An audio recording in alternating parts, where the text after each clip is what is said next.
Just like you have like a true.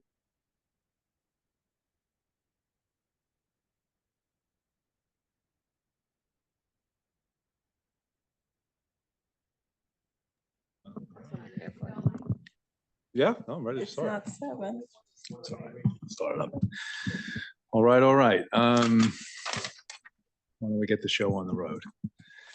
Okay, we will now call the meeting of the Town of New Canaan Town Council regular meeting to session. It's Wednesday, January 15th, 2025.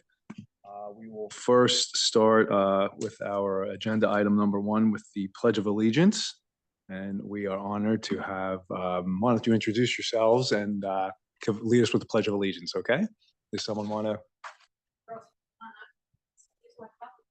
Which troop is this?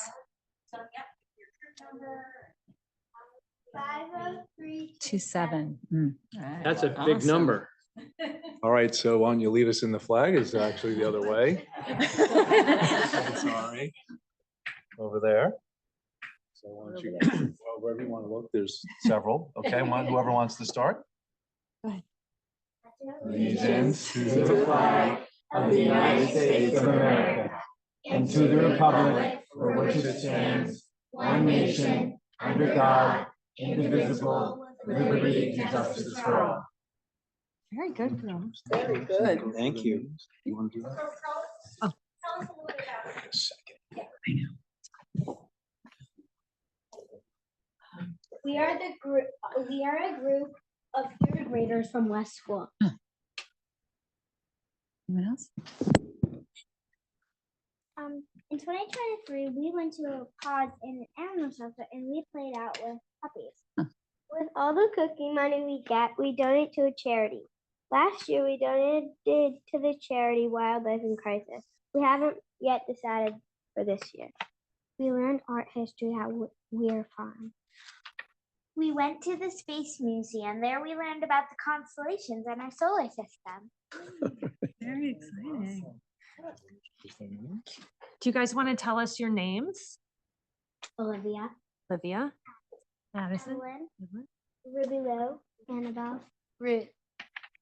You guys. Well, that's awesome. Thank you so much. Thanks so much for coming. I just want to tell you that there's a couple of Girl Scouts out here. My daughter was a Girl Scout. I was a Brownie. I didn't make it all the way, but we've got, why don't you Girl I was Scouts? definitely a Girl Scout, and I think I learned or earned every single badge there was. I was a real good Penny. Ooh, Penny. Girl Scout, and I was in it for the cookies mostly. That's fine. I was a Brownie and I became a Girl Scout and I really like camping. When are the cookies coming? Yes, critical. Very important. We have good customers here. Exactly. So Yeah. you come on by. Hang out out there. Cookies. Is it true that the s'mores, this is the last year for the s'more cookies? No way. I heard that on the news. Changed the name. Are you sure? I'm positive because I have a Jersey Brownie Girl Scout that I just Okay. ordered from. So All the right. name is changed, but it's the same. Okay, good. Okay, just want to make sure. Good. Great. It's one of my favorites. Yeah. They're good. S'mores, those are one of my favorites. It saved me the Thin Mint. So much for being here. It was a real honor for us. And I think maybe we should try to rotate every meeting, Boy Scouts, Girl Scouts. I think that would be a really nice That'd be awesome. rotation. That's awesome. Well, thank you so much. It's a real honor. Thank you. Thank you to your parents for bringing that. Thank you.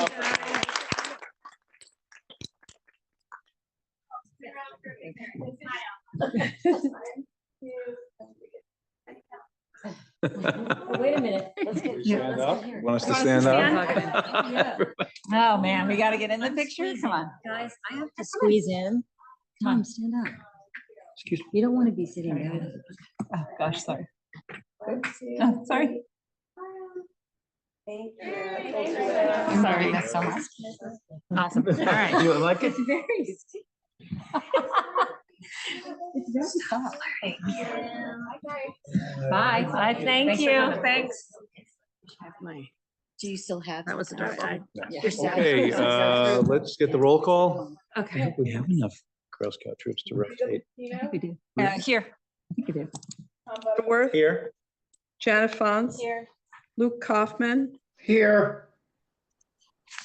Mike Morrow. Here. Maria Norton.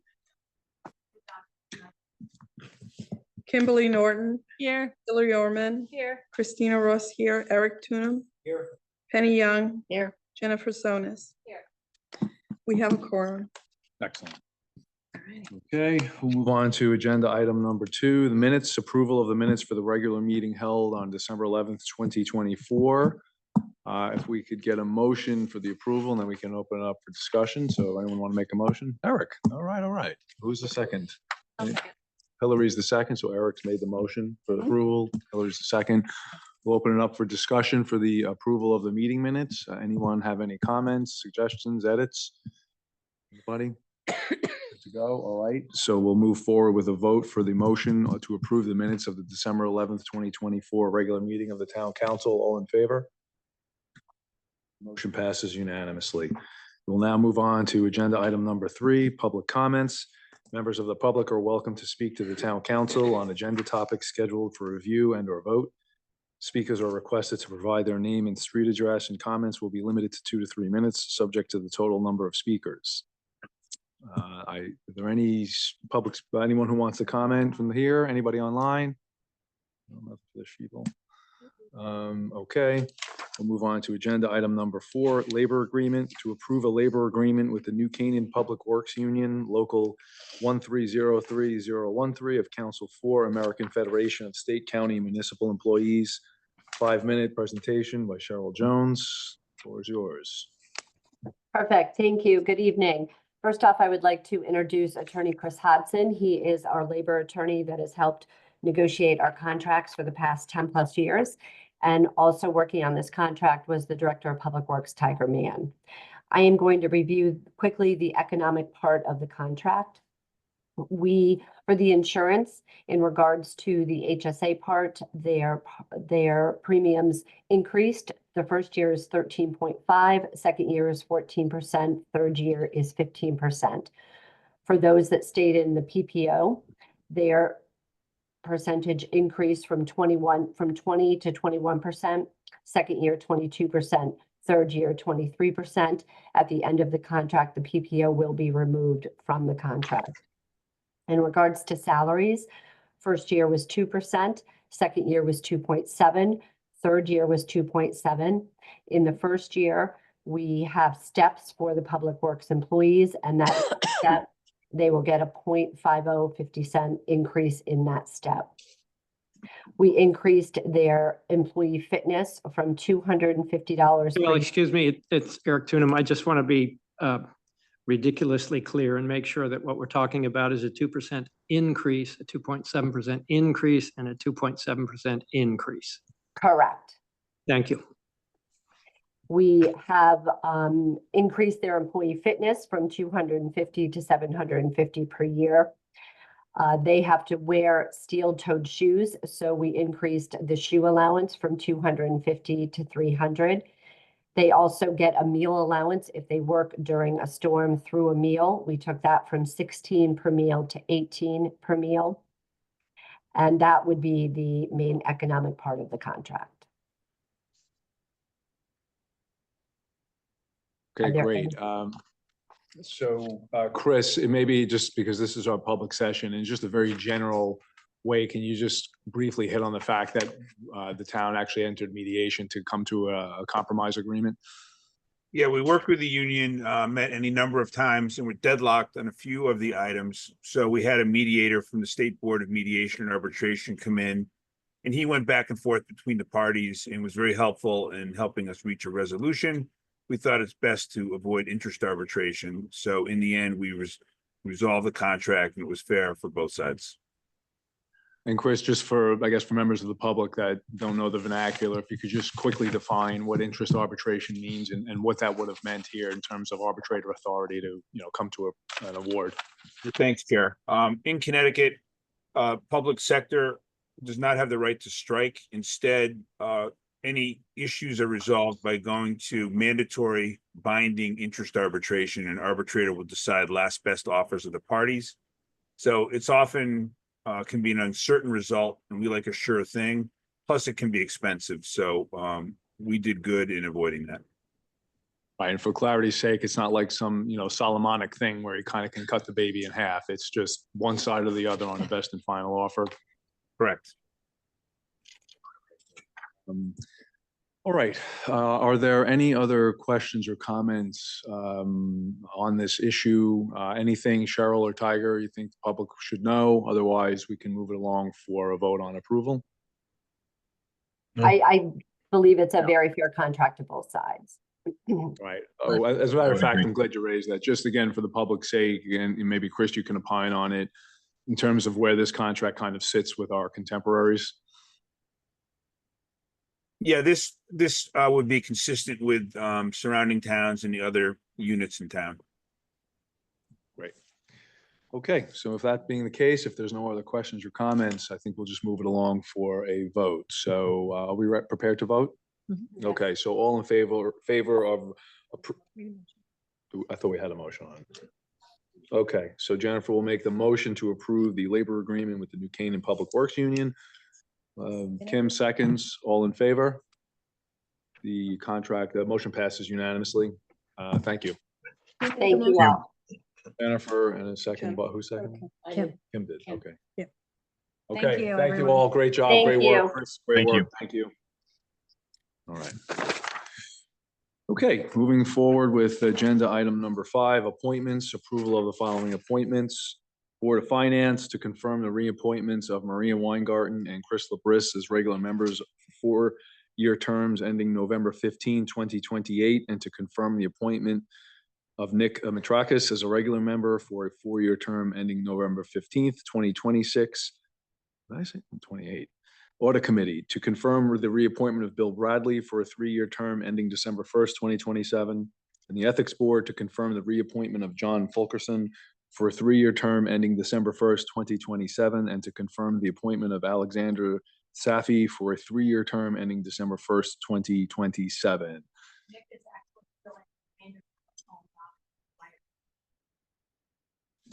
Got it. With that, so do we want to just take a vote here, a motion to approve all 3? Is anyone interested in having anyone, I know we have 2 in the audience, if they want to come up and chat? Okay. So We should do it individually. do individual motions? Okay, yeah. Is it customary for us all to meet the people who are being appointed? Because I haven't met Alexander Safi. It is customary. Interview. I mean, I think we should probably all at least meet him before we approve his appointment. Okay, is there anyone, how about with Board of Finance and Audit Committee? Are we prepared to move forward on those? Yep. Okay, so why don't we move forward on Board of Finance and Audit Committee, Ethics Board will roll over. We can probably approve John, right, to the ethics board. That's a reappointment. And maybe. I'm just fine with John. that, yeah. What? John is reappointed. Okay. So Yeah, so, Reappoint him and then he can meet him afterwards. no, He's I think Eric, forgive me if I'm misspeaking, but I think it was just Mr. Safi that. Just Mr. Safi. I've known John Fulkerson for a while, and I don't have any issue with his reappointment. Okay, But I've never met Alexander Safi, and I'd like to at least meet him before I vote on his appointment. that's fine. Yeah. So, This information goes on to tablets over a week in advance of the meeting. So it's up to all the, I mean, I understand, but, and they do, but it's really on you to kind of reach out. If this is on the agenda, reach out to the and Board of Selectmen approved him, and so that's why he went on your tablet over a week ago. So I would ask, just because these are people volunteering their time I don't, to serve our community, so I mean, you have every right to meet them, but it's also your job. I completely understand. I was out of town until late Sunday night, so I didn't have an opportunity to physically meet him. So But it's been over a week.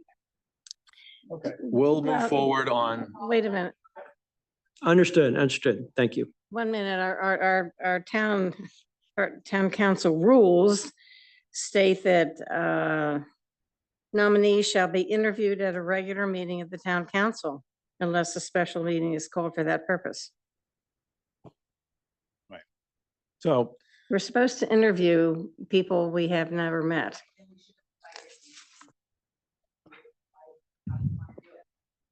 up to the board. Okay, so this is what, Christina.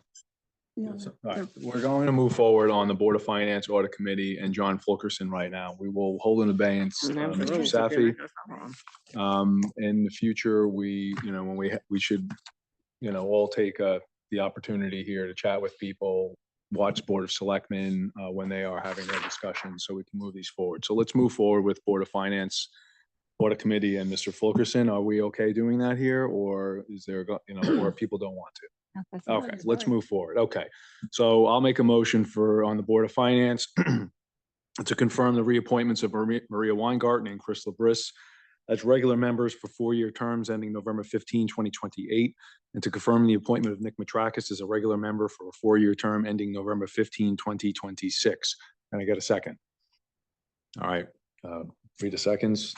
All in favor? The motion passes unanimously. Why doesn't someone handle audit committee? I'll do it. Okay, I move to confirm the reappointment of Bill Bradley for a 3-year term ending December 1st, 2027.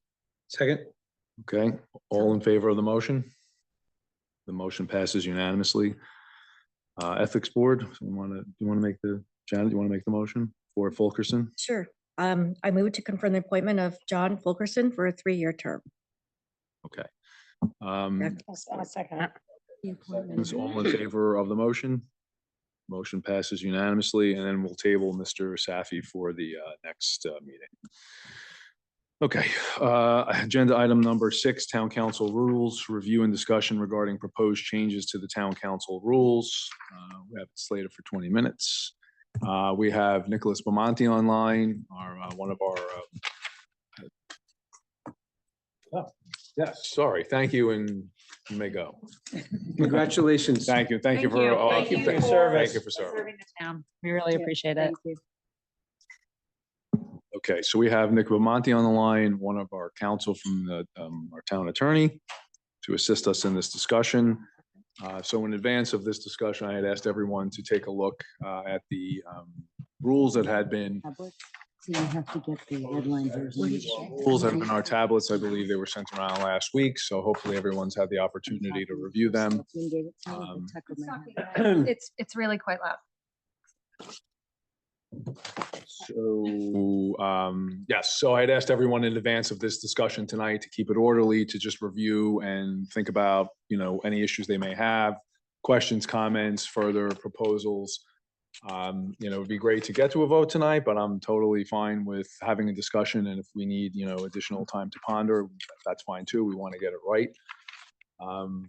I have received some really fantastic feedback from Tom, which I would love to discuss. And if anyone else has some questions, you know, any other issues. So why don't we just kind of open up the discussion and maybe, you know, I think Tom's, well, I really would like you to kind of go through what you have. I think it was, you know, well thought out.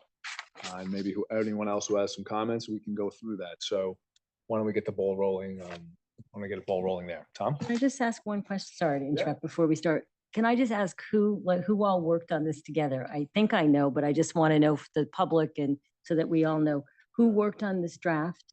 The draft was done by myself with Mike and Hillary reviewing it. And then it was passed around to the town attorney and then came back to us and we disseminated the information. Okay, for thank you. everybody to discuss. And what prompted this review?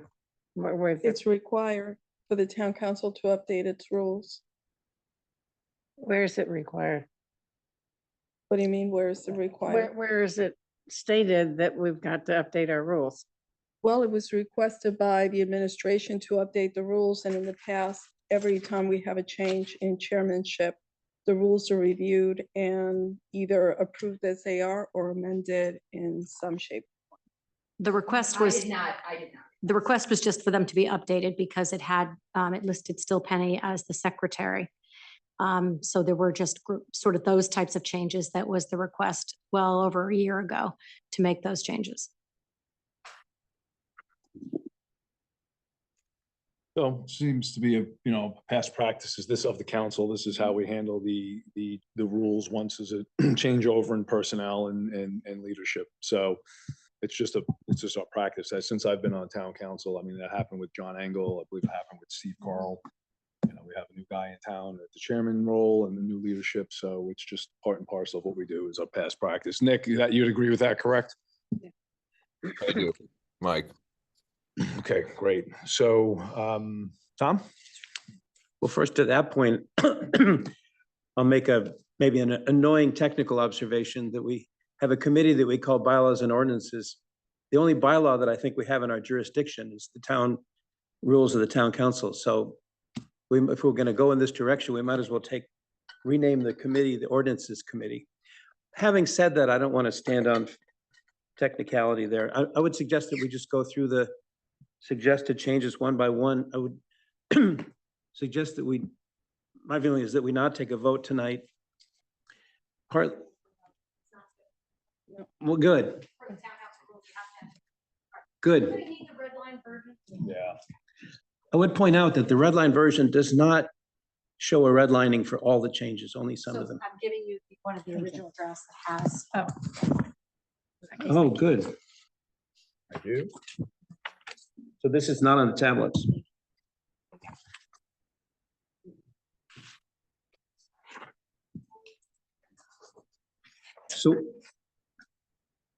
So as Mike's requested, I would just like to go through the items that I was able to identify without the benefit of this red line.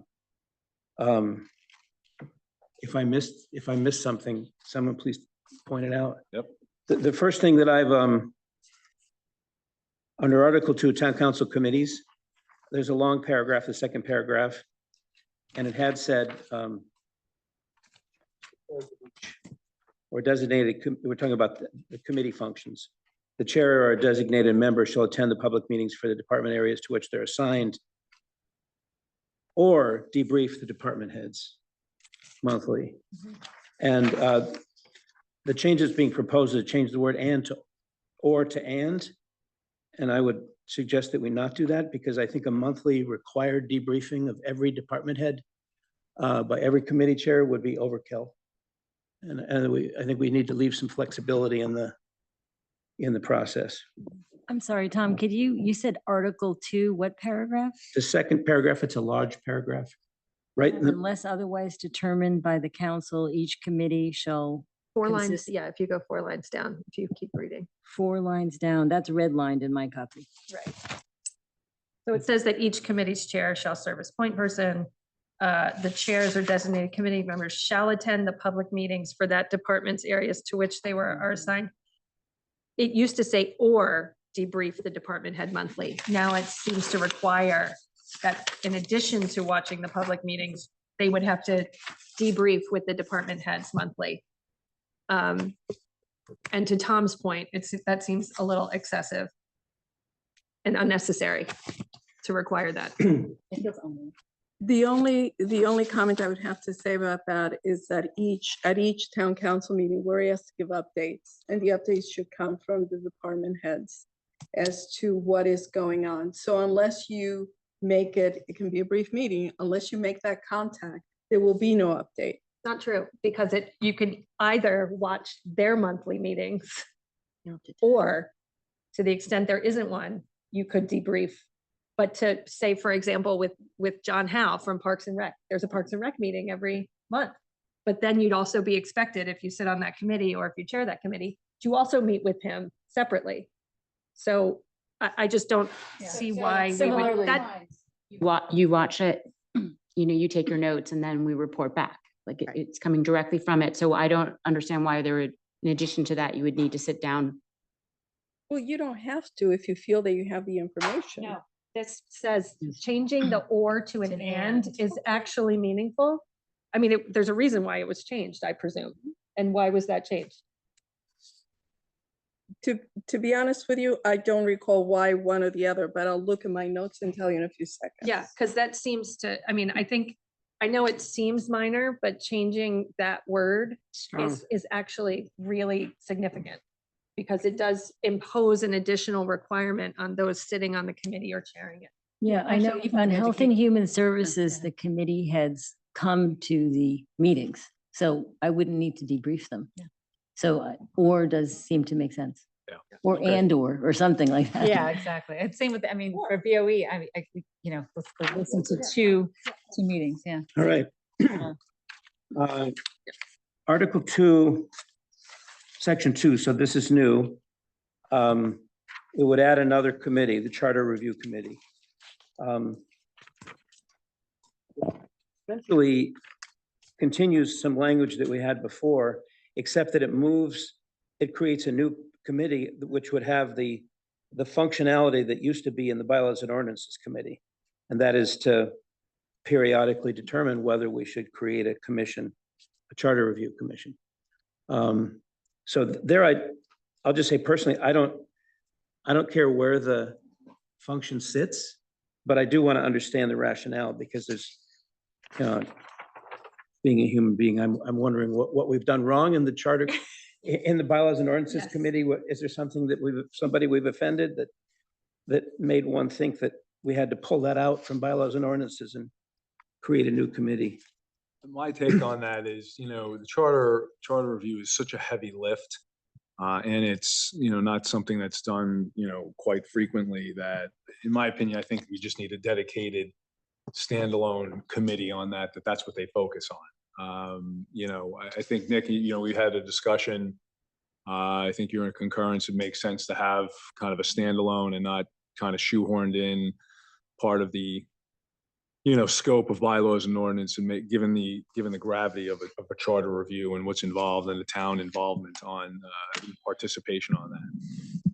It's certainly a less frequent event, as we all know, a proposed ordinance change versus a charter revision, and there's statutory requirements that go along with the whole charter revision process as well. So, yeah, I mean, I'm not, from a legal perspective, wedded, to either keeping it within bylaws and ordinances or splitting it out. But I think, to your point, Mike, it does serve a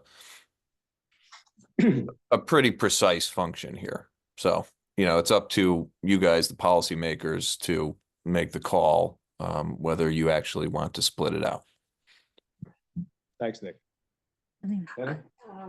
Having sat on the commission, the role of the town council is merely to call for a revision commission, having recognized that there are some issues that perhaps need a more in-depth study. What came out of the last commission was a list, 3 pages of items that were studied, but then did not rise to a priority to develop a charter issue to be voted upon. So those issues still remain in existence.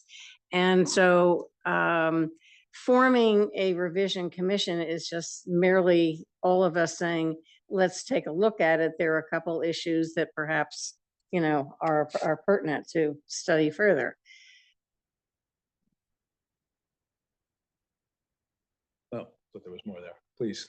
So I just, I have just some comments on this language. I think the reason why the Charter Revision Committee was put under bylaws and ordinances is because that is the group that is reviewing the charter and getting feedback from the community on potential changes that need to occur. It doesn't give them any, they just bring it to no committee has any decision-making capability.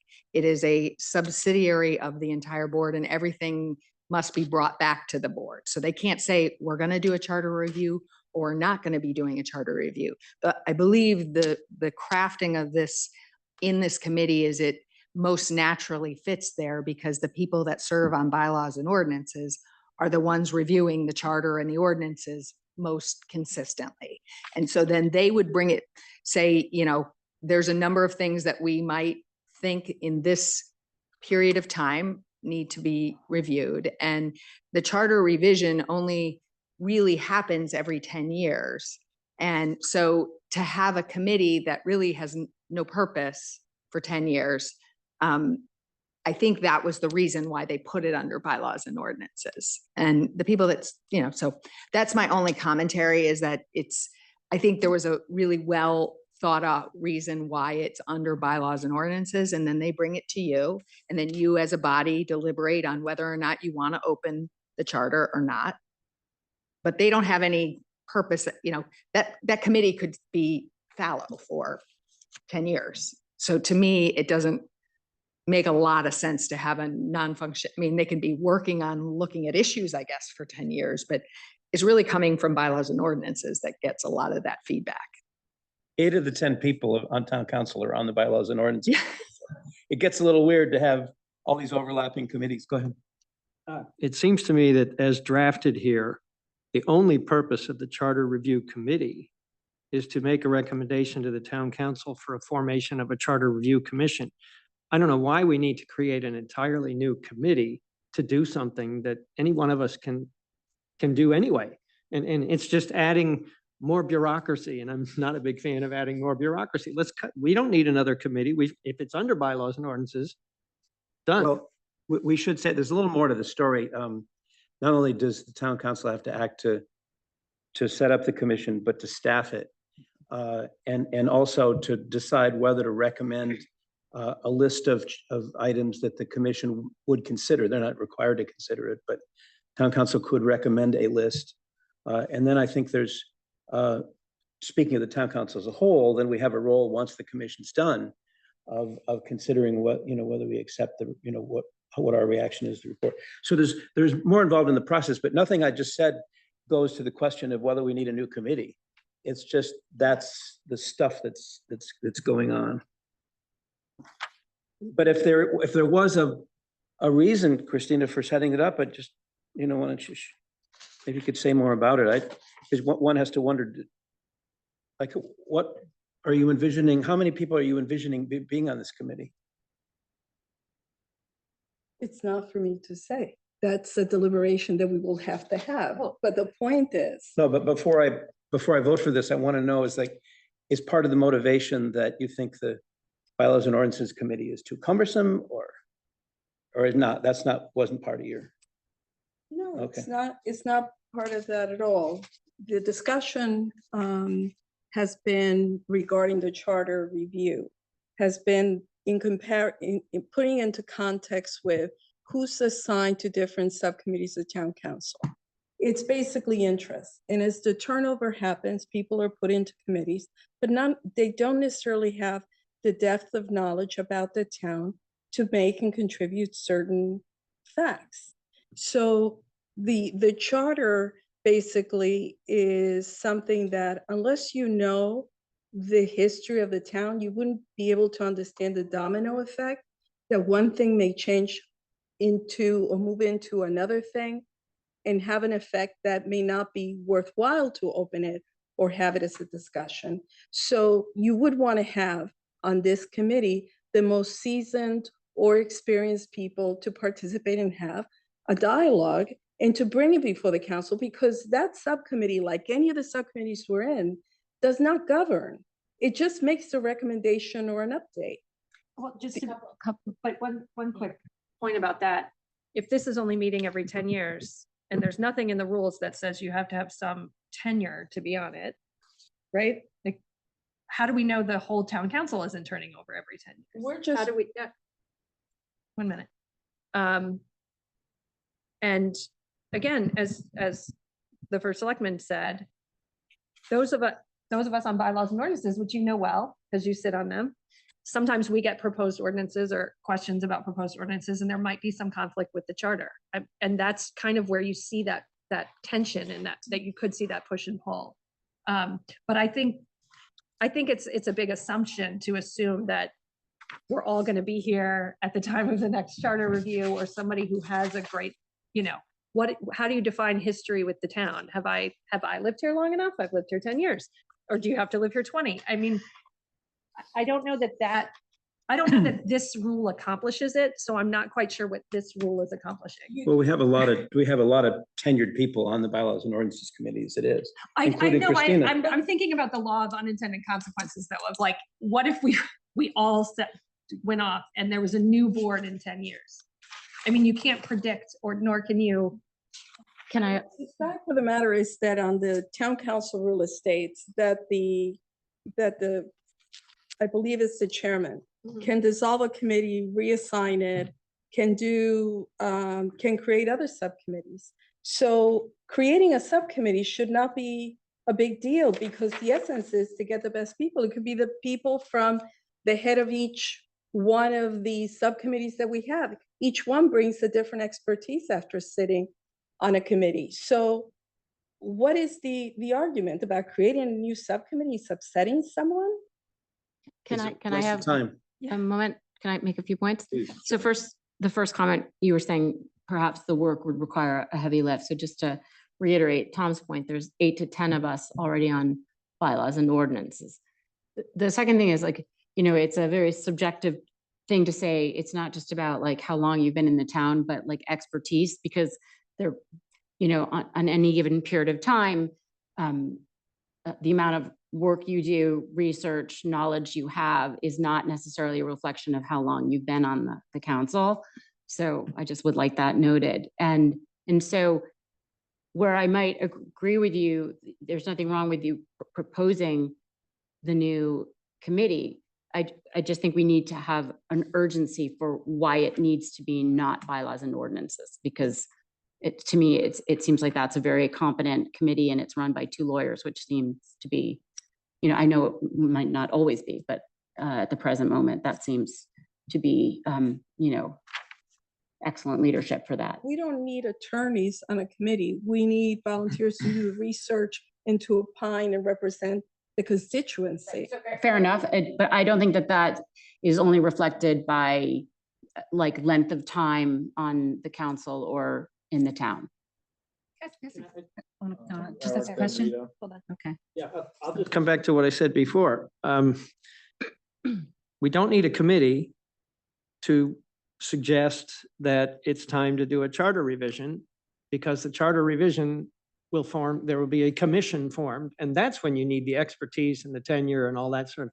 We don't need all of that expertise to recommend to the rest of the town council that it's time to do a charter revision, because frankly, we have to do a charter revision every 10 years anyway. And at that point, the town council will say it's time to do it. Let's get a commission formed and let's find commissioners. Eric, it's not that simple. If you go back. Usually just the town council. I think people have to remember, and Penny, you can comment on this. Once you decide to open the charter, it's not just town council members. Right. It's members of the community Yes. and you would choose members of the community that you think are best able to, you know, advise the council and the community on changes. Right. So this committee is really But what is, advising on opening or not. but what, Honestly, that was going to be my question. The question, and then I was going to have a follow-up, which is, if the commission has other people on it, then really the job of whoever it is to decide what's the process, what's the game plan, and to pick people on it. And if that's the case, then I think having 8 out of whatever 12 members, I think that is pretty representative. So I guess that's the point I just want to make. It's quite possible that the debate over whether to set up a charter commission won't take as long as this Yeah. discussion. Yeah, exactly. Actually, during the work of the bylaws committee, you're going to find an issue perhaps that has a very obvious relevance to needing to be changed. And the wording is at least every 10 years. And that was incorporated into the last charter revision because there was no designated time frame within which we would have a charter commission. In fact, it went years and years and years before there was one. And you can imagine how difficult it was to, review the number of issues that surfaced. So if the bylaws committee finds something that has a burning hole in it that, oh my gosh, we really need to change, maybe laws have changed from the state level or something, then you can open it up whenever. There is a very specific time frame and format. You have 18 months to accomplish all of this. And there are public hearings and all kinds of things that are very, very specifically outlined as to how the commission operate. So that's where all the real work is taking place. I have a question. Okay, literally one more minute on this. Kim, go ahead and Yeah, then. thank you. So I have two questions. One is who appoints the Charter Review Commission? And then my other question is to Christina, besides the staffing issue of who you think, should be on this committee that's being proposed here, are there any other reasons that you think there should be a Charter Review Committee? But first, if someone could answer for me, who appoints the Charter Review Commission? The It would council as be- a whole, I think you bring names forward and, I mean, Penny, you did this, so you know the nitty gritty, but the town council votes on who's going to be appointed to the committee. So you all, it's not the bylaws and ordinances committee, it's the entire town council. Once they decide to open it, they decide who is going to sit on the Charter Review Commission. And that's when you bring in members of the community and you choose as a body who you would like to sit on that commission. And I don't know how that works. I haven't been on the council when that's happened, but does that have anything to do with why you want there to be a separate committee? Or are there any other reasons that you want, or whatever, not just you, because you, Mike, and Hillary reviewed this document, right? That's why I asked at the beginning, it's not just you, right? I mean, the three of you put forth this document. To be clear, Okay, and I yes. don't want to pick a fight about this, Yeah. but I heard about this addition late, and it has not been discussed, it has not been agreed upon. So this was not a document that came from like a Executive body or the executive committee. This is not, I did not, no. Okay, but I can okay, thank co-sign you for this. clarifying. But Christina, the question goes back to Yeah. you. Are there any other reasons that you think this should be added? Besides, like you said, more seasoned people, like you gave a rationale. Is there any other Well- reasons that you think that it should not be under bylaws and ordinances? Well, we're coming up on close to the 10-year mark. I think we're at 8.5 or 9 years. And the bylaws and ordinance hasn't done it, hasn't reviewed anything. There's been no conversation whatsoever about the charter review. They have been focused on certain ordinances, and some of them have not moved yet. So as we're coming and running the clock on the charter time period in which it needs to be updated, it seemed logical not to focus on what committee necessarily it was falling into, but who or what would be the best way to manage this. And that was how it was put together. And that was put into this revision at the beginning. So Hillary No, did ma'am. see it. Ma'am, it was not, it was added. We do not need to get into the nitty gritty. No, we don't. If we don't, we can agree to disagree. Please don't misspeak, because I saw this for the first time before it was supposed to come before the town council in December, the week before. No, it And went then- to and the then- attorney. And then, excuse me, I tried to have a conversation about it to get the basis for it, and that was shut down. With who? All of us, you were there.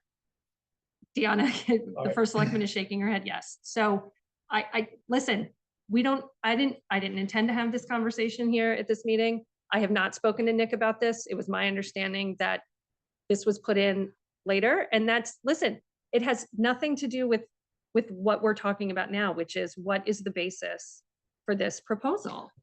That's it. So Okay, just I'd for like to- clarity, That's it. hold on, for clarity's sake, this was not an endorsement by Hillary when this came in, so I can personally vouch for that. Thank So you. Okay. I appreciate it. I'd Let's- like to just say something. So I've been on bylaws and says, and it is true, we have not reviewed the charter. And we've been super busy doing lots of different ordinances. Hillary and Tom have done a wonderful job leading us and coming up with amendments and ways to change ordinances, forming new commissions and things like that. So I do understand why there might be a need for a new set of people to be taking over something that is it's like the Constitution for the town. So I can understand why this is in there. That's what I just wanted to say. But just to clarify, sorry, Mike, but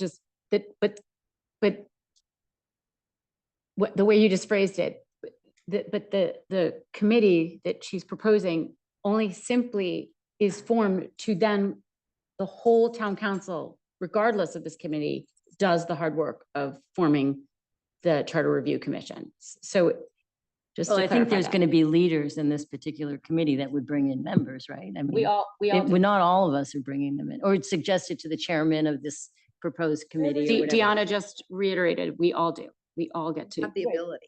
You have, It's- all it's- of you it's have our the ability responsibility.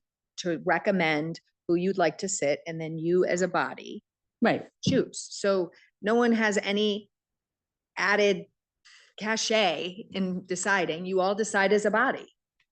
There's co-chairs of every committee that we have, so someone could lead that process. And it's, All Christina's just proposing that it's a different co-chairs, that's all. Okay, Actually- with that said, we're gonna move on. My final word is I think there's big flaws on both sides of this, or at least how I'm hearing it. I mean, I could pick apart both sides' arguments, but let's just move forward. Tom, what's your next thing? This one's easy. Article 3. Article 3. Oh, here we Oh, you don't want easy. Ready? No, I'm sorry. Article 2, Section 9. Article 2 or Article 3? Article 2. Section Does it say nine. section nine? In Article 2. Yeah. And all I'm proposing is that we call it something other than the Affordable Housing Committee, because that's the organization that they're liaising with. So we'd have two entities called Affordable Housing Committee. So maybe we could call this the Affordable Housing Liaison Committee or something, but not Affordable Housing Committee, because that already exists. Yes. All right? I told you it was easy. That was easy. Keep it up, keep it up. The next one, Article 3, Section 8C. There's a concept in 8C about a councilman having questions about something pending before the town council and if they're going to voice them to committee chair or chairman 24 hours in advance of a meeting, which is all fine. But I think the question that Christina's raising is, how would we spread the word that discussion is happening to the rest of the town council? And so she poses this as a question: should we propose a specific amount of time, absent extenuating circumstances, perhaps 24 hours before a meeting? And this is another one where I would say that we really don't need to micromanage this process. That I don't know how common this mechanism even kicks in. And what I would say is, at the very end of C, at the end of that first sentence, 24 hours in advance of a meeting, absent extenuating circumstances. So they will 24 hours in advance of a meeting. Advance of extenuating circumstances. Somewhere in there, I was going to point out to the extent practicable. So I just wouldn't get too hung up on adding the specific number of hours within 24 hours and whatever. If somebody comes in 24 hours before a meeting and says, I have a question, I don't think it's worth our time to figure out how in that 24-hour period do we get the word out to the town council. It's just, it'll happen to the extent practicable, is all I'm saying. I need to be more specific about where those words would go, but Yeah.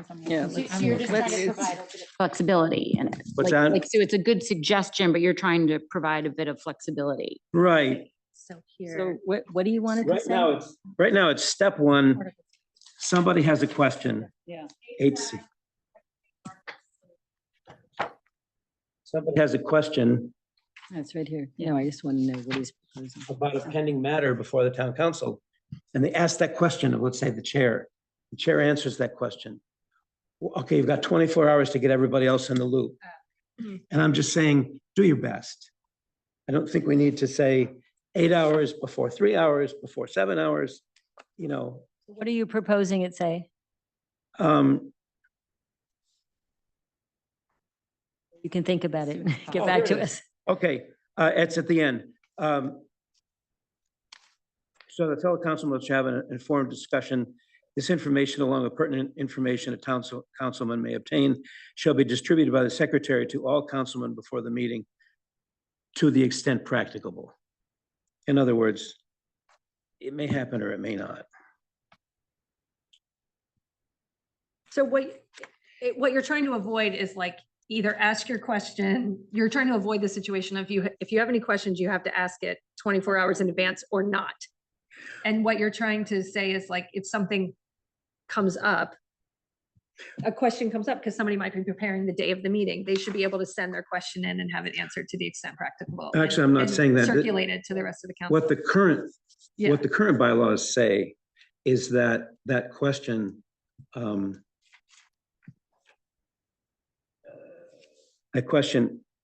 councilman should inform the committee chair or the chairman's the details within 24 hours in advance of the meeting. I'm not Oh, you don't have, okay, I'm not challenging that. got it. It then goes on to say, as a courtesy to other councilmen who weren't part of that dialogue. Yeah. And so they have a chance to be informed. This information, along with pertinent information a councilman may obtain, shall be distributed by the secretary to all councilmen before the meeting.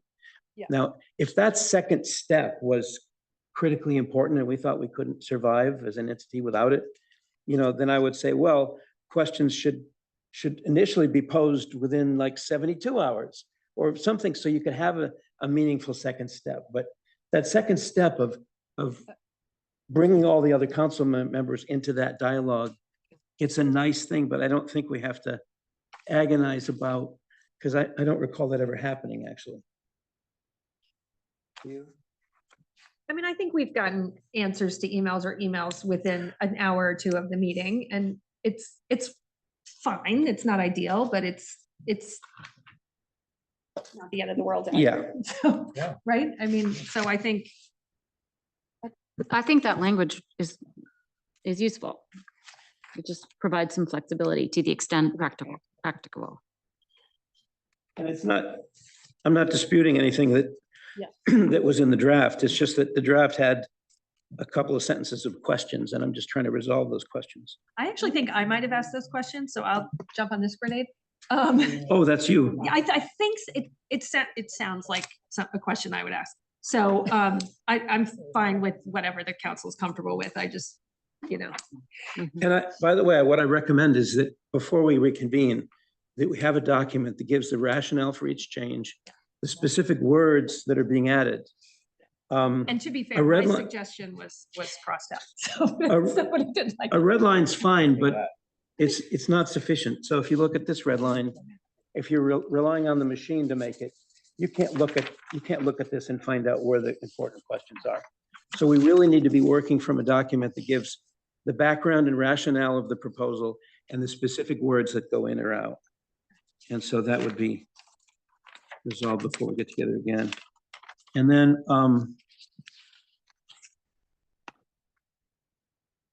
Article 3, Section 9 wrestles with the question of, or addresses the question of sign-up sheets and speakers and things like that. And it gets very specific then. It says, each speaker shall be granted equal time to present their views. And I have a comment on that. And then it says, the vice chair or secretary shall request that prepared statements be presented to the council for the record. So the first point is each speaker shall be granted equal time to present their views.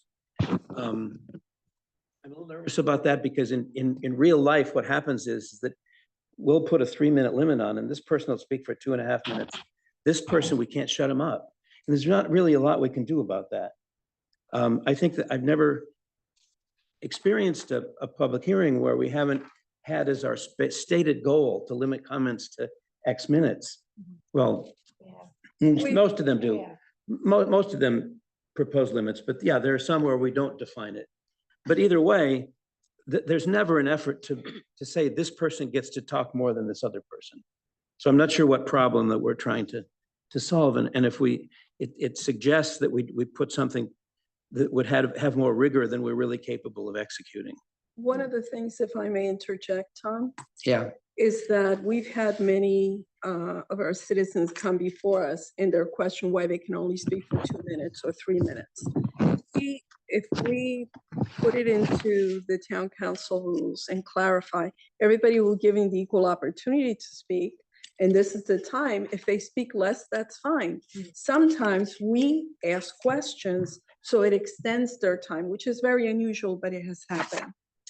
So to put something in to clarify because of what we have been confronted with, there's nothing wrong with it. I don't know how this clarifies anything, is my point. Hmm. Give me an example of a situation that this would solve. I think it clarifies that everybody will have equal time and that this is the time allotted for people to speak at the beginning of each meeting. And we're not doing that now?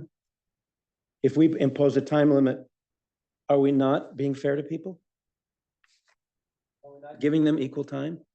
What does this add to what we already do? Anyway, point made. The second sentence is, shall request that prepared statements be presented to the council for the record. I'm aware, and I think it's a great idea, that when people go to the trouble of preparing a presentation, a deck, visuals or whatever, we've adopted a practice, and I love it, which where we say, would you like us to add that to the record?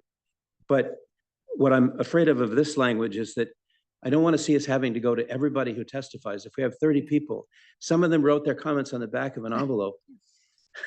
Some of them,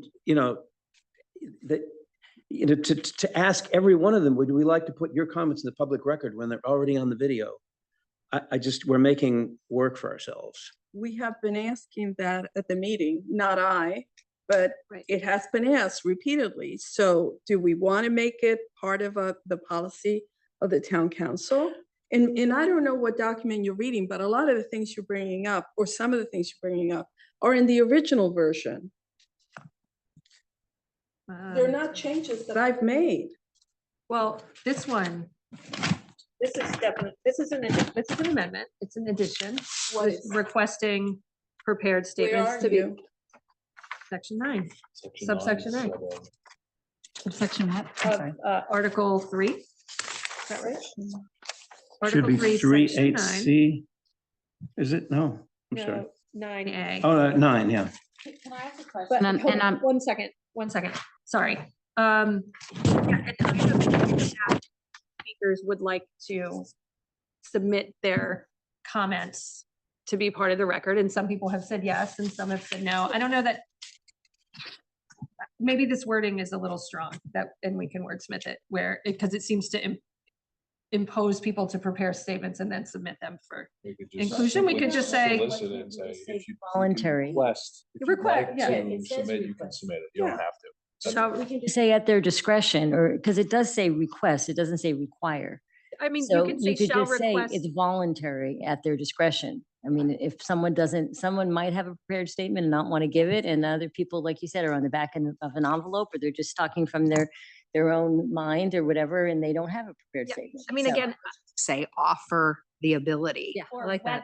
even Offer change- the ability. Yeah. you Because can- this language makes it seem like if you have a prepared statement, you shall put it in the record. It does feel that So we way. could say shall request whether the speaker would like their statement to be included in the public record. And I wouldn't use the word prepared because sometimes it's not that But prepared. it is included in the public record, so I think that gets confusing, because everything they say is on public record. So say their written statement, if they would like to submit their written statement, we could include it, something to that effect, because everything they say, I don't want them to feel like what they say, yeah, got it. Mark, last on I this. think you can simplify it. You can say the vice chairman or secretary shall request that any written statements presented be submitted to the council for the record. That's requiring it though, I Eric. think in the offer- conversation. No. That is saying that the vice chair or the secretary shall request. It imposes no obligation on the submitter to actually give Shall something. in. request. The language, I think the Sure, it comments has that to. we've all made, and I agree, by saying shall request, even though you're right, legally, it probably isn't obligating anybody, but I think the language used shall request, that's why I said offer the ability. Or invite. I mean, shall request says you're requesting them to do it. Yeah, to invite the submission Right. to the council, something that I agree, request, people get nervous about talking in public and they don't, it's a big deal for some people to come in. I don't want them to feel like now they have to have a prepared statement and it has to be like grammatically perfect. And so we can soften the language, I think. All right, next up, Tom. And just, Wait, I think Jennifer had it. oh, I'm sorry. It's fine. Very quickly, I'm just saying, and I'm not agnostic about this, but it seems to me in observing this past year, there are, infrequent occasions where someone reads something where we feel this would be useful for us to all have a copy of it. It's not most of the time. So the idea of every single person and every comment, it seems onerous. Okay, great. Thank Can you. I ask quickly why it's limited to the vice chair or secretary and not, you could, like, why would that preclude you from asking? Oh, I might No, I be. don't know, but we can include that Yeah. as part of the voluntary decision to produce, prepare and submit. Yes? I'd just like to say something directed at Tom. When you go into the 2 to 3 minutes for other comments you made, I think you're conflating the original with the amendments, and you're arguing about something that was in the original town council rules. Okay, I'm comparing what's on our, what's on the website with what we got on our tablets. I'm not Oh, talking yeah, about if it. we have subsection. The version D, of then we don't need that. the version of the rules of the town council on the website do not have this does not have this language. The section 9A. Section 9. I took it from the tablet, if that's what's, if Well, it matched. yeah, but you have to show us a before and after. Which is the before? I was told to just give you the red line. Hold on, hold on, Red lines compared two things. Which things are you comparing? hold on. Oh my So are you saying that the sentence, each speaker shall be granted equal time to present their views in section 9A was in the original town 9A? council rules, 9A? There's I'm a. talking about 9D. What is it on 9A? I see in 9A, there's a red line edit in Yes. here. See this? Yes. Where it says each speaker shall be granted equal time to present their views. Okay. That looks like an addition because it's here in my copy in red and underlined. Mhm. And so I see what's in the original rules in 9D. Okay. Why, do we need this? I think that's all Tom's saying is, do we need that each speaker shall be granted equal time? If later in 9D, we talk about everybody being limited to 2 to 3 minutes. Yeah. Well, it's a draft document. We can amend it, we can correct it, we can wordsmith it. But the questions, No. It- His question was whether we need this or it's imposing something that. I mean, the question is, do we need it or not? Do we need this in section 9A? Or not? whether it could do harm. Yeah. If we were to say, by the way, everybody here is going to get an equal amount of time to talk, we couldn't possibly enforce that. It's impractical. Well, and we also cover it in 9D that everybody's going to get 2 to 3 minutes. 9D covers So I just don't think we need unnecessary verbiage. That's all. well, I think that if that is the majority thought, then we can eliminate it. Okay. That's all. Oh, great. Well, Okay, Yeah. Tom, move on to your next one.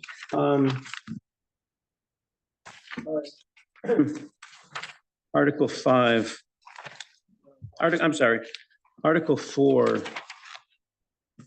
Board ethics.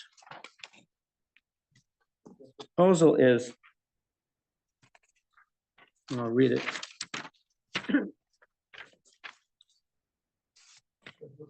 The town council members refrain from using the town council title in any public media, including but not limited to the internet, published articles, opinions, or blogs that are not approved by the chairman. That would be new language. And I have an opinion about this, that we're not a court, we're not judges that are trying to not say anything in public unless we influence the results of our cases. We are a body that has and should have active intercourse with the community, public dialogue back and forth. And to require that a town councilman not identify the fact that he's on the town council, to me is absurd. It seems to be based on the the theory that when somebody says that Bernie Sanders speak, they know that he's not speaking for the US Senate, right? It's Bernie Sanders. But when they hear Tom Butterworth write an article, people are going to assume that that represents the views of the town council. Why are people capable of making one distinction and not the other? I think it's a free speech issue. It's silly to confine what we say in public that is factually correct in any sense. It's really a fundamental First Amendment issue. And I think the perceived harm of us saying, you know, Hillary Almond, member of the town council, it doesn't exist. Now, if you want to replace that by saying,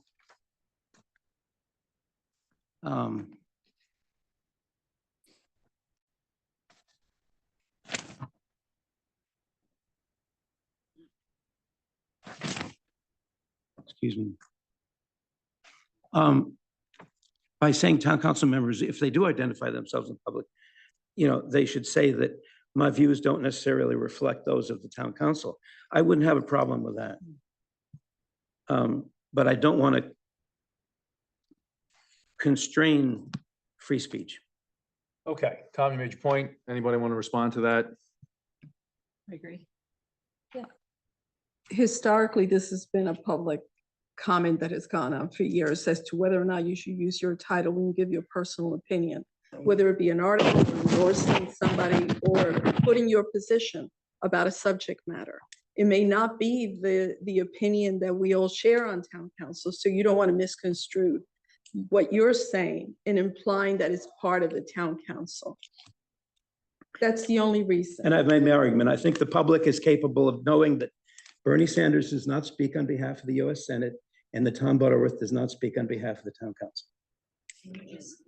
Include what you say and put in the rules that if you do identify yourself as a town council member, you must say, these views do not necessarily reflect the views of the town council.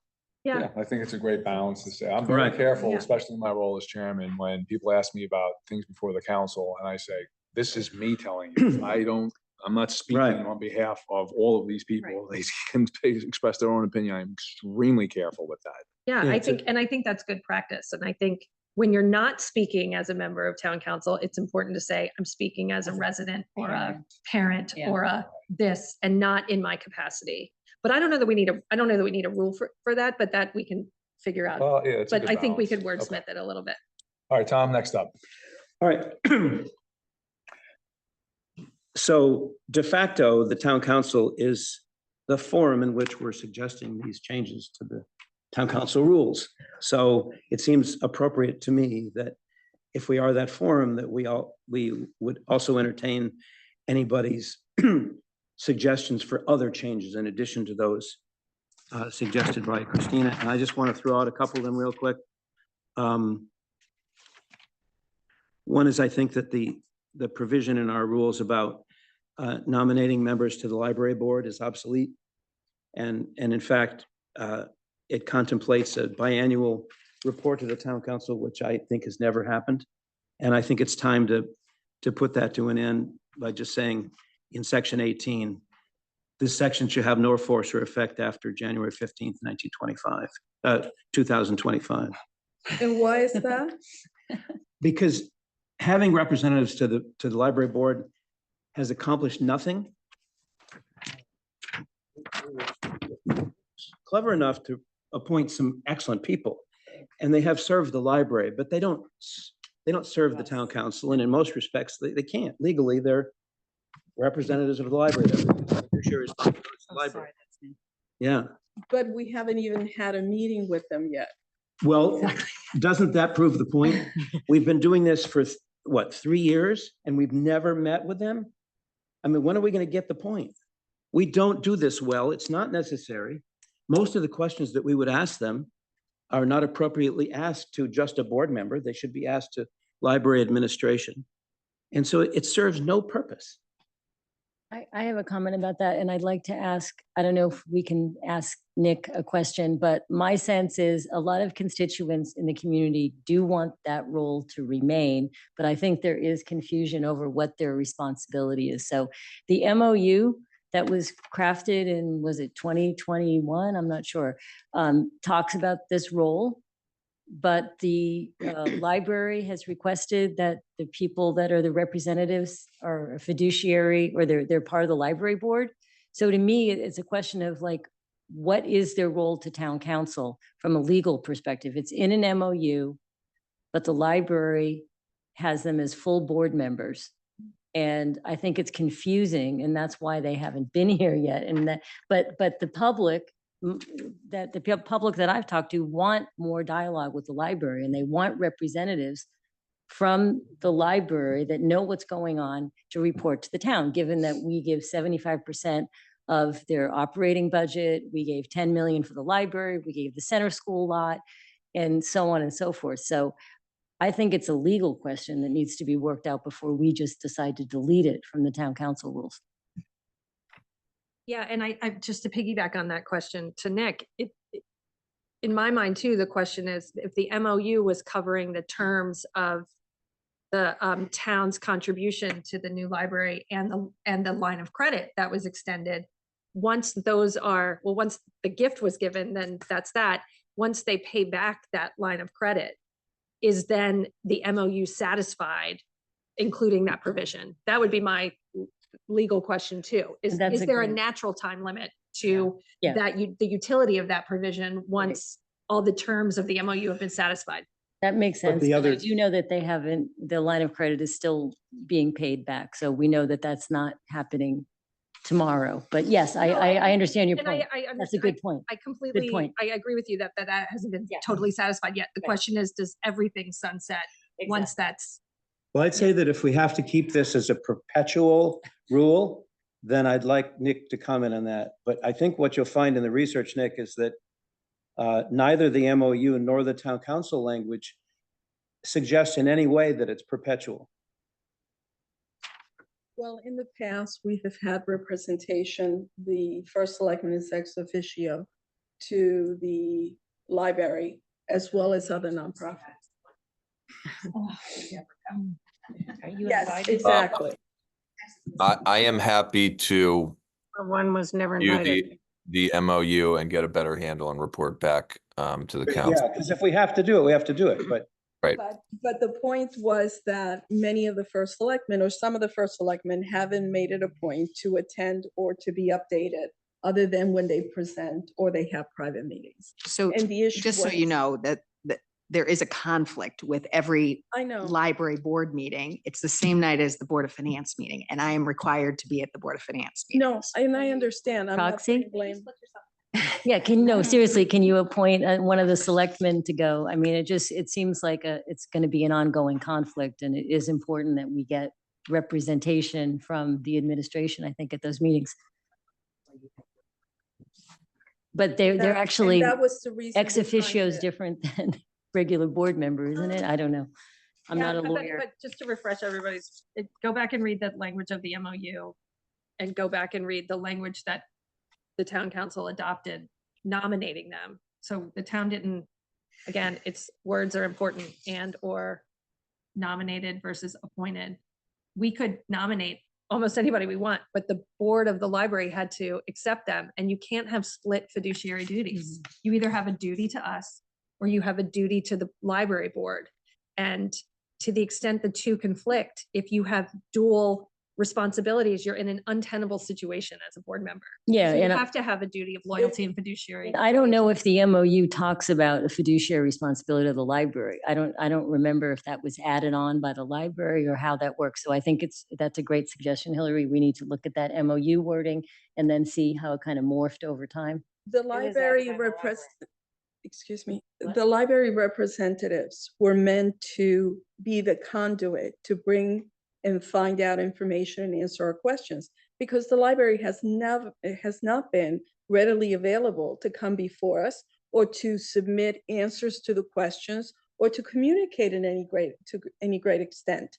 So the idea behind the representatives that we were appointing, which the library had to approve, was not to do anything but be the conduit of communication. Which we've never utilized. The only time that we've actually put together a list of questions that we contemplated would be for those representatives. The questions turned out to be so, Eric, speak to that. I'll comment on this. The questions were of a level of detail and financial information that those two board members could not answer. So the decision was made to have the members of the Finance and Government Committee of Town Council participate in the conversations that the library administration and executives are having with the Board of Finance in the next month, where they will address all those questions. Yeah. And the town council will have answers to all of those questions. The two appointed board members from town council simply could not even begin to address those questions. And I just want to make a comment because it sounded like, and I just forgive me, but it did kind of sound like like the library was not wanting to come to. I think if we invited them to come and we had questions, which we haven't done, I think they would be happy to come and have that conversation. I just don't want it to be out there that they may have like declined or were reluctant. Well, to the contrary, I believe. Yeah, Ellen I think Cravato- they'd be happy to come by. I believe Alan Cravato She's offered reached to out. come. Yep. Yep. And was told not to. Yeah, so I think, I So- just want to, One-on-one with individuals. Oh, no, I'm more recently. than she's, that. she's offered to come. All right, look, That's we need Nick to dig in, give us his analysis and thought process. It's premature to talk about striking any type of language of this nature. This is a larger discussion to be had. I've been asking now for almost 6 months for this meeting with the library.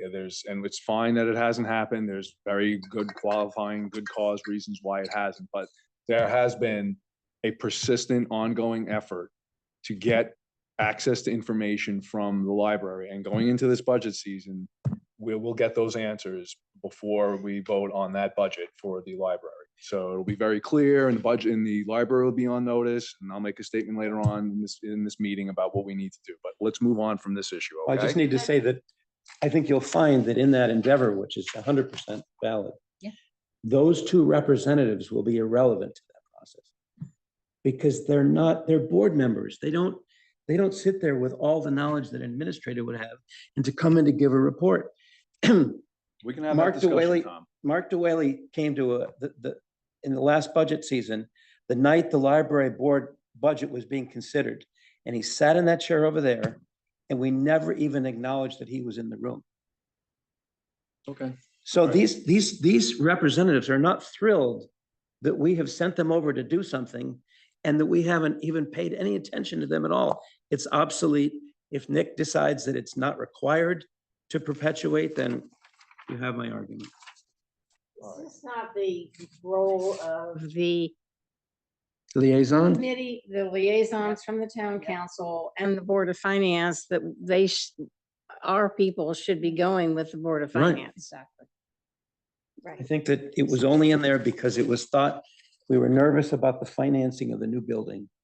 And we wanted as many eyes as we could. That issue doesn't exist That's anymore. not true. There was more The information loan regarding. has not the been paid. budget The and line of credit is still and pending. subsidizing their budget that were not being given by the library. And that's how those questions came about.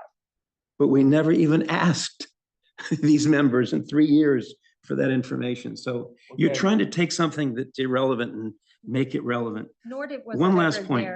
Was it ever their response? Arguably, it was not ever their I response. think we're just trying to stay consistent with the MOU. Tom, you have very strong feelings about this and I respect it, but I think it is a legal question and I think it is in a legal document called the MOU. So I don't think we can just strike it. No, I'm not suggesting that. And it's If on- Nick it's tells us in- it has to be perpetuated, then we'll leave it alone. We'll leave it in Yeah, there. and it's on us. I'm sorry that those reps came here and didn't get asked to speak to us and that's on us. And I'm sorry that they're not happy and we can have them speak the next time they come. All right, Tom, let's hit this last one. Okay, the last one. I'm not gonna let this go. We had a discussion in April about the last minute budget changes at the last meeting. And it came up in bylaws and ordinances and people made the appropriate observation that if we're going to address that process, we have to be careful not to undermine the normal appropriate budgeting process. And it was felt that it tied it tied hands. So I just throw this out here. We don't have to discuss this tonight. Sorry, what section? This would go into, it would be an addition. So you don't really have to reference the current document. It would be a new provision that would say fair notice of any proposal to reduce an appropriation recommended by the Board of Finance under section C59 of the town charter shall be provided either in the agenda for the town council meeting in which such proposal is made or in a preceding town council meeting. The difference between this and what was there before, the prior version of that was sort of formalistic. It required 3 days of notice, and it, this is a softer point.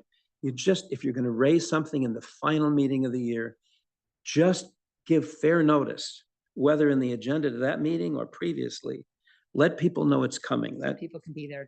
I think that's the point of, I think, of transparency, and I think it's something that we ought to get that done somehow. I mean, I think that's in the, rules of the charter that the town council can cut at any time during the budget process. So I think, if you go to a coffee or write an article or whatever, you could inform the town again what the budget process is. But to me, that's redundant, and that's within the powers of town council that come from the charter. So why would we restate something that's already exists? For that we transparency. can, but it's in the charter. That is transparent. That's the document of the town. So why do we need to say it again? In that case, then let's put the public on notice that Yeah, up until the exactly. 11th hour and the 11th minute and the 59th second, Yeah. any budget cut should come Yeah, anyone through. that goes to a coffee or you can write an article to the paper and identify yourself as a town council member. I would agree to endorse that article based on the other rule. I mean, that's part of the whole budget process. That's unfortunate, but okay. We can, But that could be something in the charter that you we may can wanna comply, address. we can comply with the charter. Yeah. And of course we will. This has nothing to do with that. So What this is saying is that, and we have notice requirements in the bylaws elsewhere, I think. All this is saying is we have our normal process. But along the way, while we're doing this, we're going to include people and let them know what we're doing. It's just us being transparent for people who are following our process and not alienating people who felt they had no warning of something we did. I don't think it's a lot. So I get the point. I mean, just as a final point, and I think we're done with this conversation. What we do with the budget process is not kabuki theater. And everyone's a big boy and a big girl. They know when they're coming before us, they are asking for millions of dollars of taxpayer money. Our whole process is designed to scrub from the Board of Selectmen to Board of Finance, our committees, then our public hearings, and then there's an actual final vote. So if there's a perception out there that we are being tossed a budget, okay, and that we're just going to rubber stamp it up until the point of a final vote, then there is literally no point to our budgetary statutory authority. That is the whole point of actually having a final day. We're taking a vote. So for some, for claiming sandbag, to me, I think is just completely contradicts our practice of the town and what our authority is on this, with our panel. So with that said, at the same point in time, we certainly want input in from all our stakeholders. There's no question. And I want everyone to feel that they are, being heard. So with that, all right, Tom, have you run through yours? Yep. Okay, fine. And Tom, are you okay if I distribute Yeah. writing so everyone can further ponder it? Does anyone else have any questions or comments about these rules right now? I just have. Yeah, go, Rita, go Such right a ahead. Small thing. And it's just literally, I see in here mentions of councilmen. I see mentions of council members. And I prefer council members or council people to councilmen. That's it. Council humans. No, I'm Council- only kidding. yeah. I'm joking. Penny, go ahead. You're getting into an interesting area because it also refers in several places to the chairman, the vice chairman. And I think, when it's a capitalized and the first selectman. That is a charter. That is a charter word. Mm. And I always say to everyone, and you can all do whatever you want. I am a human. I'm fine being a selectman. It is fine. I am a woman and I know I am. Penny, go ahead. In Article 3, meetings. It is not clear to me if council people are to be attending or can use electronic means. Which, Article 3. One. Meetings. I think it said council members are expected to attend each meeting. Attend each meeting, right? And you took out in person. But the assumption is in person because you can't vote in Hartford unless you are in person. You can't vote in Washington DC unless you are in person because you are representing the citizenry when you do vote. But then in the next paragraph, it says you can attend electronically and can participate in the vote of the council. So do we have personal attention requirements, or can we Zoom whenever and the whole council could be Zooming?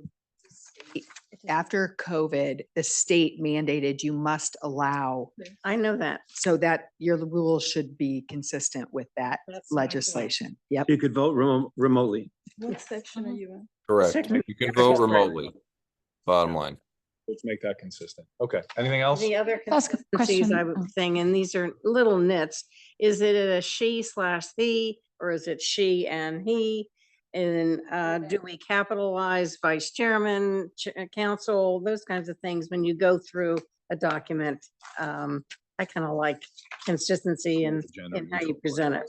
I have numerous grammatical comments Yeah. along those lines, and there's a lot of inconsistency throughout the document about that, and we There should is. adopt the, also, when you're referring to an individual, it should be he or she or he, not they, because they implies more than one.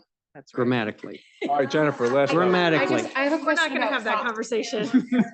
Oh, I know. I'm Conversation. grammar. I'm talking about grammar. I have a question for the chair about the process going forward. So presumably we're gonna have to vote on these changes. So what happens next? Are we gonna get a, Glad you asked that. Because considering our discussion on the Charter Review Commission, and Tom's comments about maybe striking the word bylaw from Bylaw and Ordinance Committee, I think this is a prime topic to go into the committee before our next meeting and come up with a document. And honestly, if we need more time and to push this past the budget season, we are on no deadline and we want to get clearly, we had more of a spirited discussion than I think probably some of us had anticipated. We need legal input. We always want to get it right. There's no deadline or timeline to get this done. If we got to, pump the brakes on it and give Bylaws and Ordinance Committee more time, push it past budget season, I'm fine with that. Does anyone no, that's horrible? If not, then let's slow it down and do it the right way. If we want to have more of a discussion, I'm totally fine with that. Or So just so I'm clear, this will be delegated to bylaws and ordinances of which you're a member, Christina. And we should do a sort of final amended draft. right, because reflects- Not final, because it still has to be. yeah, that's not what she A means. draft to be presented to the town Yeah. council for Discussion. final review and Right, approval. because and there's too many potential. drafts flying around here and there's great comments that came out. So this is an issue we will address and get to, but I think it's more of a substantive, granular kind of review that needs to be done and hashed out. So We can't form a subcommittee to. yes, the Committee on Committees. Subcommittee of a committee. Onion article. Article 2, the number of members on each committee, it says 3 to 5. We have some committees that only have 2, Hmm. so, Okay, that's a great point. Yeah, Thanks for yeah. pointing that out. So let's get that on the docket there. The concept of at least and then a range doesn't make any sense. It should say at least and then a number. I don't know At why least we need a one. number there. Whatever. At least 3 to 5 doesn't make any sense. Okay, moving along, final agenda item 7, committee reports. We'll handle it this way. Does anyone actually have a report they'd like to? Okay, okay, so Jennifer, you go. it's at the answer. Just, I thought this was relevant because we've all gotten like a barrage of letters, some about the paddle and some about pickleball. So basically, I'm just giving you kind of the lay of the land because it's all premature. These letters are coming in, but it's sort of ahead of the game in the process. The Parks and Rec, or the head of, John Howe will be meeting with Board of Selectmen and coming out that there's proposals for both a new paddle hut and 4 to 5 new pickleball courts. And it's not an either or situation. There's interest in these things. Maybe one of the schematics for the paddle hut, there's picnic benches or tables where they think, the pickle courts might have to go. They'll work that out. And you just might want to know, you can review last week, I think it was last week's Parks and Rec meeting, but there was a vote, I don't know, or a coming to a conclusion, bipartisan that all things being equal, there is a heavy priority on getting the pickleball courts done. And I'm just giving you the lay of the land. Can I add something? I'm a member of the Recreation Committee, and I saw the schematics from John Howe. It's actually, Jen, not a paddle hut. It's an outdoor deck, and it's budgeted for $299,000. We've gotten a lot of letters about it, but it's actually, if you go to Waveney and you're looking at the paddle hut on your left and the paddle courts are in front of you, it's an outdoor deck with fire pits, and then the pickleball courts are proposed for kind of the other side of that little parking lot. So I just wanted to make that correction. That was awesome, Jennifer. I'm really glad you raised that. 'Cause, we keep getting those. Emails coming. Okay. So, People are excited about it. And I don't know the difference between paddle and pickle, so it's helpful to know that these are two They are separate. different. I'll explain offline. Sorry. Yeah, I don't need to know. Doing tomorrow, I'll I've been take you told out it- on the court. I have been told 100 times and I can't remember, so it's okay. Just, it's helpful to know that they're kind of separate but complementary proposals. I'll bring the balls next time. I'll show you the difference now. So this will come to us in the budget process, right? We don't. It's a capital. I think it's a capital project in the budget. Delayed. Pickle? or Which paddle? part, Deanna? Okay. The what? Rita, go ahead. Yeah, just really quickly. Part. Just really quickly, this is for BOE. They presented their initial budget proposal. Right now, of course, it's got to go through the whole, the whole system. They've got to go through Board of Finance. So right now they're at a budget of 114 million with a 4.6% increase over prior year. Like almost 90% of that is salaries and benefits. So there's not a lot beyond that. I really wanted to commend them on something that I thought was amazing, given the energy costs that are happening right now with all the effort they've done to manage energy costs. Their heat has only increased by 3% and their electricity is actually down by 13%. I just thought that was really amazing that they were able to do that. And then they also are going to be coming to us with a capital budget. Again, right now it's at about 5 million. So it's got to go through Board of Finance and all that other stuff, but that's where they're at right now. Great report. Thank you for the update. Anybody else want to have any other report on any committee? Mike, I have one thing. Yeah, Kim, go ahead. Okay, so I just want to give a little bit of detail on the urgent assessment program because this is going to be in the budget. Susanna Lewis from Silver Hill presented at the HHS meeting a couple of days ago. So the average number of cases that they've gotten in the urgent assessment is 12 per month. They've had a total of 308 cases since July of 2022, which is when this program started. 85% of the people that use the program are New Canaan residents. Male-female proportions are equal. 64% of the people that use the program are 26 and under. 14% presented with some degree of suicidal ideation. The schools have given 30% of the referrals so far. And I thought this was interesting, 25% are peer-to-peer referrals. After the assessment happens, it's very important, where people go after they get that assessment and whether insurance is used or not.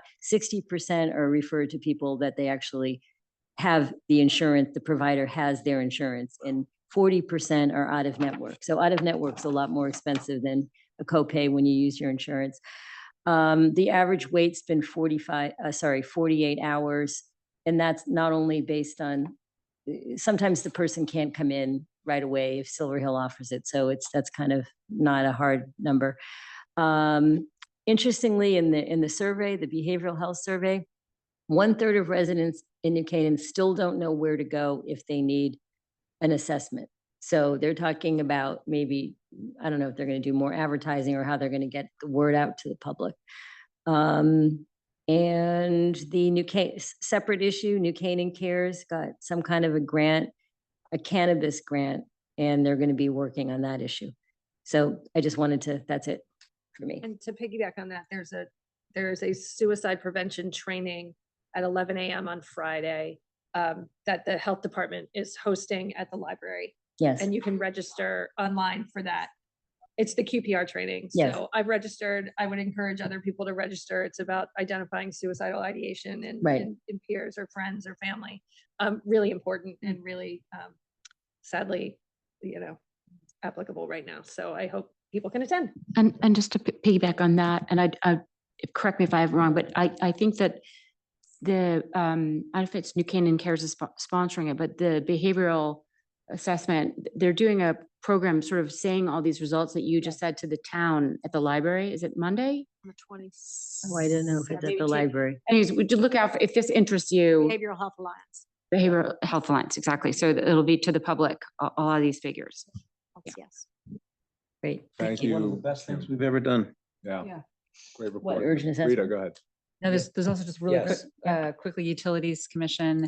They announced that tomorrow at the library shoot, and I posted about this. Yes. There's going to be a program at the library from 6 to 7 about Axion. I don't have my notes with me. Cogent. Hold on one second. So sorry. Here it is. They're hosting a valuable session for New Canaan residents at the library. It's to understand a product offering of electric cogeneration at a residential scale. Axion Energy Group will be presenting their small scale cogeneration product, and it's going to be from 6:30 to 8. If anyone's interested. Tomorrow. Tomorrow, 6:30 to 8. All right. Excellent. Thank you. I'd like to say one thing. Oh, sorry, Christina, go. I just like to say that the version of the town council rules that's on our tablet is the one that you should look at in comparison to the red line, because a lot of the issues that have come up are in the original town council rules. Got it. All right. Oh. Got it. Tom? I have, You really need to say something. No, We got it. okay, we should be comparing the proposal with the current version. Am I wrong that the current version of the rules of the town council are on the website? Correct. That's what we should be comparing to. All right. On the west. Okay, go. Tucker. the Board of Finance met last night. They've completed their subcommittee assignments. I know some of you have been waiting to schedule some of your meetings. So I will, they're just doing the final review of that for me today or tomorrow. I'll get that all out to you. They were given the same directive that you all have, that please reach out and make sure you coordinate these meetings with your Board of Finance counterparts. And I do have, these are copies of the last final report of the Charter Commission. So if anybody's interested in seeing who was on it, we have these in the back closet. So I Thank you, just take it from Tucker. there. So on that note, with respect with the budget, and we can all wrap it up. It's budget season. We're in it now. Board of Selectmen moving forward, Board of Finance is doing their thing. Just a reminder, we need to wait for Board of Selectmen and Board of Finance process to conclude before we start scheduling our committee meetings. So we need to respect.